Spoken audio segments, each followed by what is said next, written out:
Hello students, hope you are well. Today we are starting Stokes law, important part of this current chapter, flow of liquids.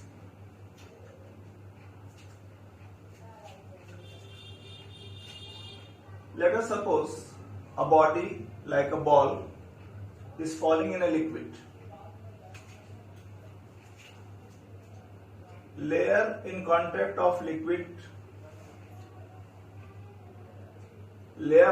in contact of ball will be dragged with the ball and it will produce relative motion between different layers. And in previous video you have seen, because of relative motion between two layers of liquid, a viscous force develops which opposes relative motion. So because of relative motion between different layers, viscous force develops which opposes relative motion, means viscous force will act in upward direction. Suppose at a particular time the ball is falling with speed v, then according to Stokes' law, viscous force acting on the ball will be given by 6 pi eta Rv, where eta is coefficient of viscosity of the liquid, R radius of the ball, and V is speed. I repeat, if ball is falling with speed v, then viscous force acting on the ball is given by this formula, and this equation is called Stokes' law. So ball is falling. Now the question is, what is the reason of fall? You know that weight acts downwards and in liquid upthrust will act upwards. So resultant force acting on the ball will be weight minus upthrust. And because of this resultant force, the ball will accelerate downwards, means its speed is continuously increasing. And if speed is increasing, viscous force is increasing. At certain instant of time, this viscous force will be equal to resultant force acting downwards, that is weight minus upthrust. I repeat, at some point of time, viscous force which is increasing continuously will be equal to resultant downward force, that is weight minus upthrust. So in that condition, resultant force acting on the ball will become zero. In such situation, the ball will not accelerate further, but it will fall with constant speed, and that speed is called terminal speed. Now let us find expression for terminal speed. Downward force will be weight minus upthrust. Weight is equal to volume into density, that is mass into g. ds is density of solid, and upthrust is equal to weight of liquid displaced. Weight is equal to mass into g. Here v is volume into density is called mass. Volume of liquid displaced will be equal to volume of the body, because body is fully submerged in the liquid. dl is density of liquid. So v dl into g is upthrust. So resultant force acting downwards will be weight minus upthrust. Weight is equal to mg, and m, that is mass, equal to volume into density. Similarly, you can understand this. So this is resultant force acting downwards. Suppose finally terminal speed reaches. So at terminal speed is represented by Vt for terminal speed. In this condition, viscous force acting on the ball will be 6 pi eta r Vt according to Stokes' law. and this viscous force will be equal to resultant downward force, this much. For a spherical body, volume is equal to 4 by 3 pi r cube. So put this value, solve, and you get the expression for terminal speed of ball. In our daily life, there is one common example of terminal speed, that is speed of raindrops. When raindrops fall from clouds, weight tries to bring the drops down and viscosity of air opposes that motion. After some time, downward force and viscosity of air are equal. In that condition, net force acting on the drop is zero and the drop falls with constant speed, that is terminal speed. Similarly, when a diver jumps taking parachute, viscosity of air pushes the diver up while weight brings down. After some time, the two forces are equal and the diver comes down with constant speed, that is terminal speed. These are important examples of terminal speed.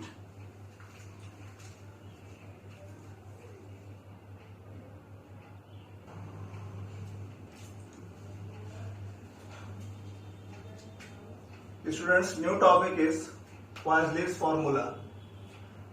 In fact, Poiseuille's formula determines rate of flow through a tube, rate of flow of liquid through a tube.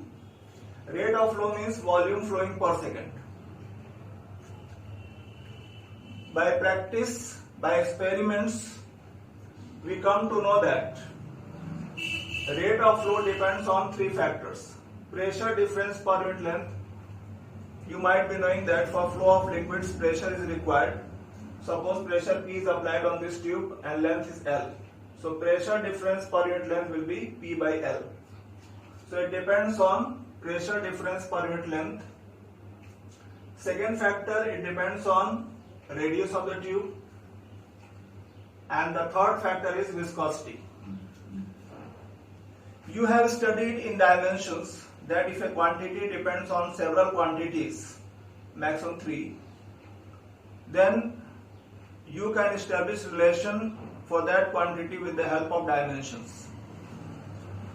So we can write rate of flow proportional to pressure difference per unit length power A, radius power B, viscosity power C. Proportionality is removed, a constant is added.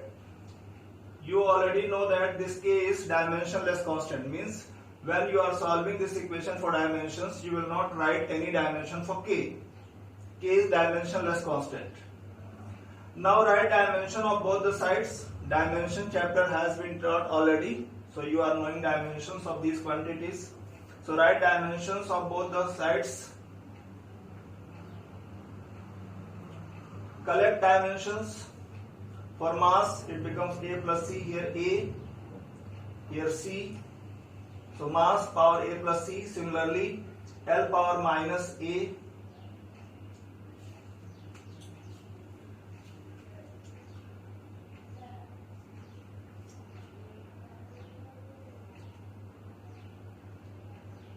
minus 2A plus B minus C, and T power minus 2A minus C. Now equate the dimensions from both the sides. There is no m here, so m power A plus C, here no m, so A plus C becomes 0. Similarly, equate dimensions for L and T from both the sides. You get three equations. Solve these equations, you find these values.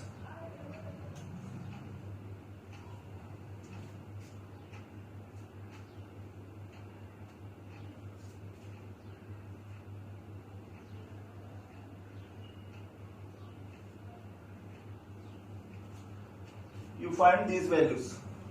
Now put these values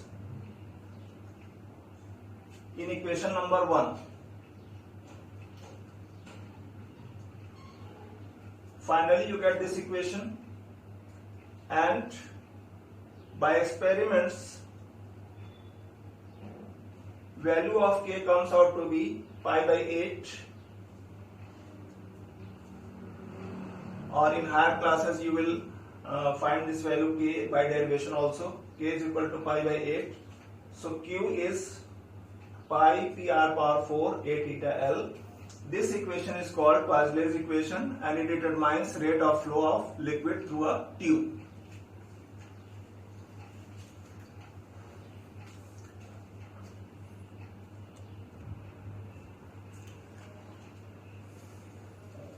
The students' new topic is principle of continuity. Suppose some ideal liquid is in streamline flow through a tube. Ideal liquid in streamline flow. Then principle of continuity says that product of cross-sectional area into speed at every cross-section will be a constant. That is, cross-sectional area into speed will be a constant. At entry, cross-sectional area is A1, speed is V1. At exit, cross-section is A2, speed is V2. So according to principle of continuity, AV is equal to constant, or A1 V1 is equal to A2 V2.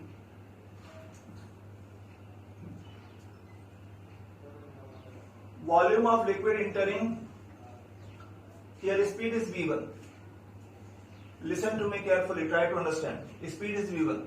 So liquid will travel distance V1 in 1 second.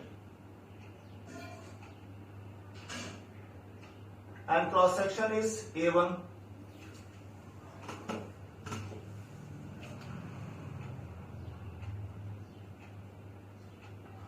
Suppose this is distance covered by liquid in 1 second, V1.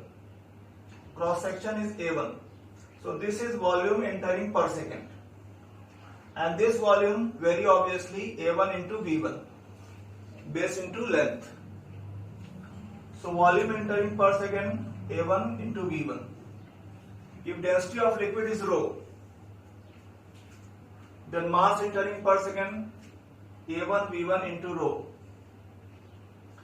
By same logic, mass of liquid leaving per second from other end A2 V2 rho. Very obviously, mass entering per second will be equal to mass coming out per second. Entering mass is equal to coming out mass. So the two masses are same. Let us suppose these two values are m. Now put values from here. You get A1 V1 is equal to A2 V2, that is m by rho, and it means A1 V1 into A2 V2 is a constant quantity, so we can write AV is equal to constant. This is principle of continuity. I explain by one example. Suppose you are watering plants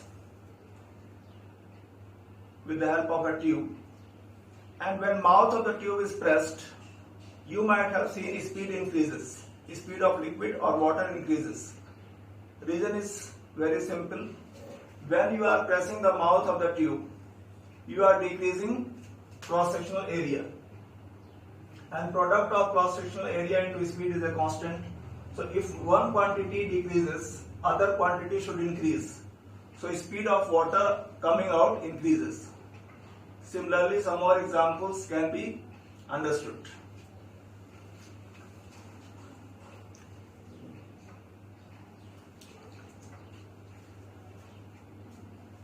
So hope you could understand what I explained today. Keep studying, students. Best of luck. Thank you for paying attention.